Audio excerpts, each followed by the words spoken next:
तो ट्रेलर है, पिक्चर बाकी है। अध्यक्ष, इसका जवाब अगर आप देश के किसान से पूछेंगे तो वो आपको यही बात बोलेंगे कि चाय से शुरू हुई थी सरकार और गाय पे अटक गई और विकास की मौसी 10 साल में रास्ते में भटक गई।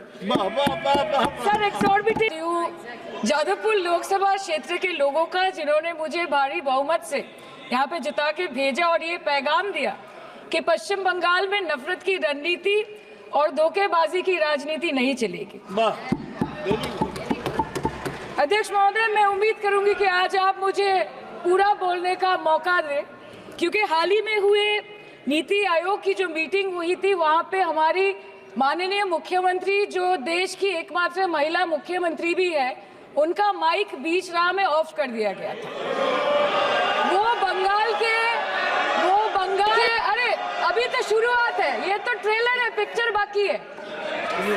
अध्यक्ष महोदय, मैं आपसे ये बोलना चाहती हूँ कि वो बंगाल के हक के लिए यहाँ पे सवाल उठाने आई थी, वो बंगाल के लोगों की बात रखने यहाँ पे आई थी, लेकिन उनका माइक ऑफ कर दिया गया। आपके माध्यम से मैं इस सदन में उपस्थित वहाँ जो बैठे हैं माननीय सदस्य, कोई भी नीति आयोग या कोई भी घटना को सर एक लाइन आपका डिलीट करेंगे। सर एक लाइन सर मैं यही बताना चाहती हूँ कि बंगाल के लोगों का गला घोटने का काम किया गया और उनकी आवाज को बंद करने का काम किया गया।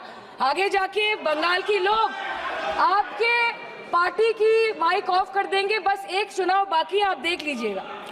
Sir, all India Trinamool Congress इस सदन और इस देश का 3rd लार्जेस्ट ऑपोजिशन पार्टी है और हम आपसे धन्यवाद हम आपको देते हैं कि आपने हमको रेलवे, स्वास्थ्य, शिक्षा और आज ये पशुपालन जैसे महत्वपूर्ण विषय पे चर्चा करने का मौका दिया।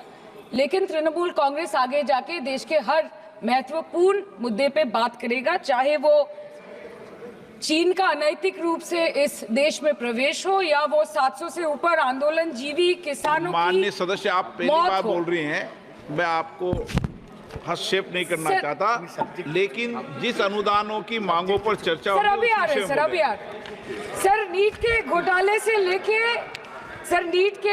से लेके जीएसटी के बोझ तक, एयरपोर्ट की छत टूट जाने से लेके रेल पटरी से छूट जाने तक तृणमूल कांग्रेस के सदस्य, हर सांसद देश के हर गंभीर मुद्दे पर चर्चा करेंगे। बस यही आपको बोलना था।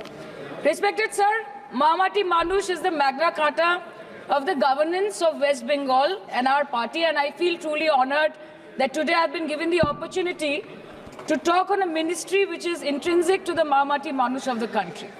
हमारे किसान अपनी मवेशी को, अपनी फसल को माँ की तरफ पूछते हैं, जिस खेत में वो हल चलाते हैं उस जमीन को नमन करते हैं। But does this major sector get support from the government?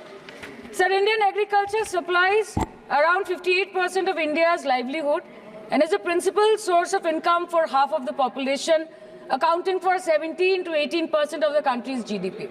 70% of India's rural poor depend on livestock and farm animals. But does this sector